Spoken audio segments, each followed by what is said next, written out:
Assalamualaikum warahmatullahi wabarakatuh. Perkenalkan, nama saya Imam Andurzati Alala dengan NIM H0812210001. Kali ini saya akan membahas mengenai chapter 7 dengan judul analisis biaya pada mata kuliah Pengantar Ekonomi Mikro sebagai tugas pengganti ujian ulangan akhir semester. Membahas mengenai poin pertama yaitu analisis ekonomi biaya. Biaya ada 3 poin. Yang pertama ada biaya tetap, yaitu biaya yang harus dibayar bahkan jika perusahaan menghasilkan output nol. Kemudian ada biaya variabel yang biasa didefinisikan sebagai biaya variasi sesuai dengan perubahan output yang terjadi. Kemudian ada total biaya, yaitu mewakili biaya terendah yang diperlukan untuk menghasilkan setiap tingkatan output. Kemudian dari ketiga poin ini memiliki saling keterkaitan. Biaya total sama dengan biaya tetap ditambah dengan biaya variabel. Kemudian ada biaya marginal. Biaya marginal adalah biaya tambahan untuk memproduksi satu unit output tambahan. Pada pada grafik dijelaskan bahwa total cost 55, kemudian outputnya 0. Untuk mendapatkan marginal cost, kita harus masuk pada output 1, total cost-nya 85, kemudian marginal cost-nya ditentukan dari 85 dikurang 55, 30. Begitu pula selanjutnya 110 dikurang 85 sama dengan 25. Next. Kemudian hubungan biaya total dan biaya marginal. Jadi total cost. Jadi semakin tinggi eh, total cost yang diberikan, maka semakin tinggi pula output yang dihasilkan.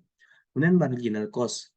Marginal cost ini kondisinya tidak stabil atau biasanya mengalami penurunan tergantung dengan total cost yang dihasilkan terhadap output atau unit pada output yang dihasilkan.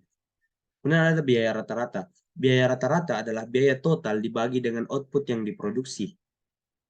Kemudian di sini ada pendefinisian biaya rata-rata terhadap AFC atau fixed cost. Kemudian ada variable cost. Di sini saya jelaskan untuk rata-rata cost per unit itu dilihat dari total cost. Eh, Misalnya di sini ada 55 total cost dibagi dengan quantity 55 dibagi 0 infinity, kemudian average. Kemudian average selanjutnya 85 dibagi 1, 85. Kemudian ada 110 dibagi 2, maka 55.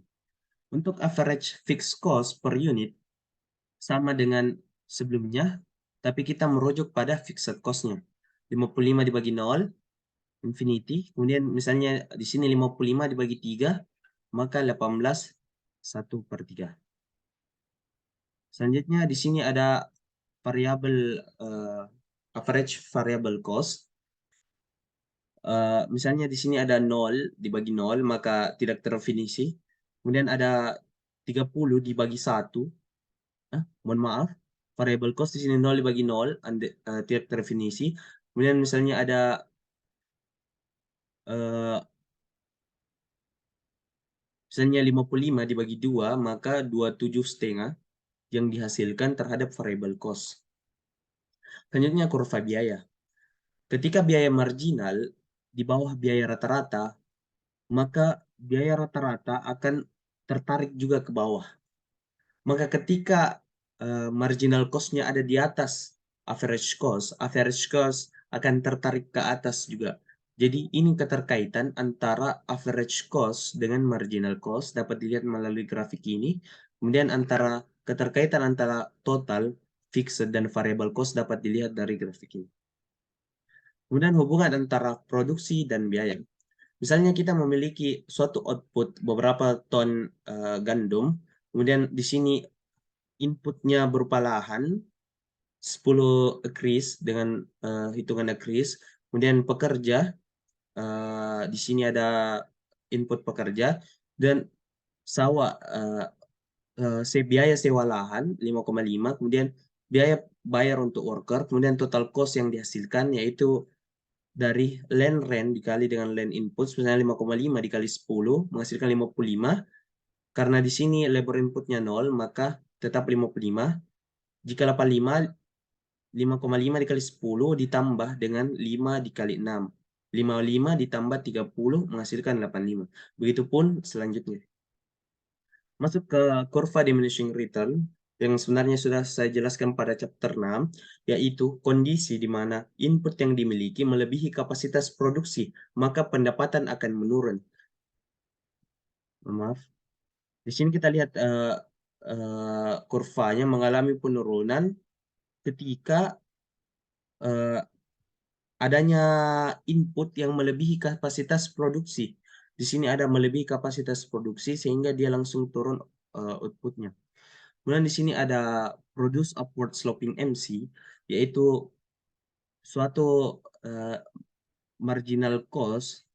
Jika marginal di sini kita lihat grafiknya atau kurva U. Kurva U terjadi pada saat marginal cost mengalami penurunan sedangkan outputnya mengalami peningkatan sehingga membentuk huruf U seperti ini. Kemudian pilihan input oleh perusahaan. Ada aturan biaya kecil dan kemudian ada aturan substitusi. Output menghasilkan tingkat output tertentu dengan biaya paling rendah.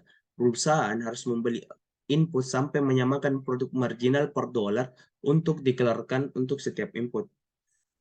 Di sini ada rumusnya, marginal produk dari suatu barang, kemudian harga dari suatu barang, kemudian aturan substitusi. Jika harga suatu faktor turun, sementara semua harga faktor lainnya tetap sama, perusahaan akan mendapat untung dengan cara mengganti faktor yang sekarang lebih murah dengan faktor lain sampai produk marginal per dolar sama untuk semua input.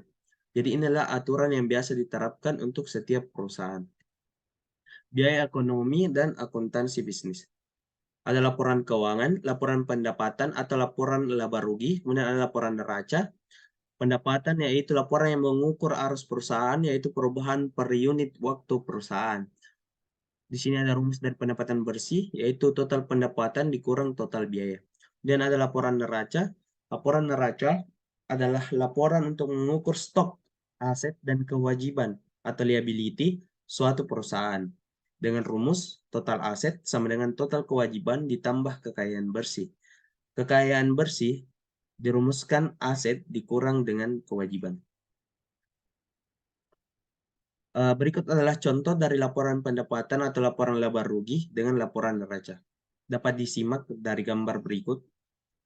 Kemudian masuk ke biaya peluang. Biaya peluang dan pasar atau opportunity cost adalah nilai atau dari barang atau jasa yang paling berharga yang hilang di pasar yang berfungsi dengan baik ketika semua biaya dimasukkan harga sama dengan biaya peluang. Biaya peluang di luar pasar untuk biasanya untuk menganalisis suatu misalnya di sini ada contoh yang diberikan yaitu mengukur nilai jalan atau taman tentang peraturan kesehatan atau keselamatan mana yang lebih penting. Jika satu yang dipilih maka akan membuang peluang lainnya tergeser sehingga ada biaya yang diperlukan untuk membuang pilihan tersebut. Kemudian jalan yang tidak dilalui. Poin penting dalam yang perlu diingat, selain pengeluaran uang eksplisit, biaya peluang yang dikeluarkan karena sumber daya dapat digunakan dengan cara alternatif. Artinya biaya peluang ini dapat digunakan ketika kita memiliki jalan alternatif. Artinya masih ada pilihan lain yang dapat digunakan. Mungkin begitu secara singkat yang dapat saya jelaskan. Kurang lebihnya mohon dimaafkan. Wassalamualaikum warahmatullahi wabarakatuh.